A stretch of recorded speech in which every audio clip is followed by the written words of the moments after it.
Corona virus एक virus है जो कि एक शख्स से दूसरे शख्स में मुंतकिल होता है एंड अमूमन ये आपके आँख, नाक और मुंह के ज़रिए आपके अंदर दाखिल होता है। इस वायरस के अलामात के अंदर बुखार, खांसी और जिस्म में दर्द शामिल है। अलबत्ता कुछ लोगों के अंदर ये बहुत शदीद बीमारी पैदा कर सकता है जिसमें सांस फूलना और फेफड़ों में इन्फेक्शन शामिल है।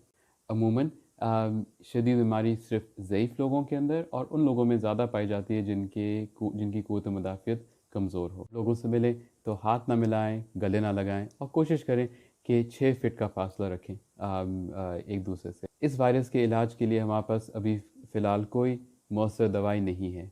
काफ़ी दवाइयों पे तहकीक हो रही है, मगर इन तहकीक की बुनियाद पे हम ये नहीं कह सकते कि कोई एक दवाई दूसरी दवाई से बेहतर है। ज़्यादातर लोगों के अंदर जिस्म इस वायरस को आराम से कंट्रोल कर लेता है और किसी भी दवाई की ज़रूरत नहीं पड़ती है।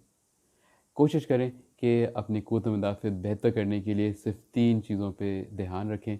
नंबर 1, खाने-पीने को अच्छा रखें, जिसका मतलब है कि आप प्रोटीन खाएँ जिसमें गोश्त, दाल, अंडा शामिल है। कोशिश करें कि आप तली हुई चीज़ों से और चीनी से दूर रहें।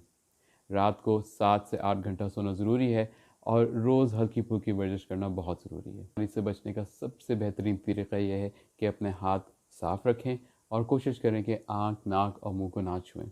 बेहतर है कि आप ज़्यादा लोगों से ना मिलें, अपने घर पे रहें और सिर्फ़ ज़रूरी चीज़ों के लिए घर से बाहर निकलें।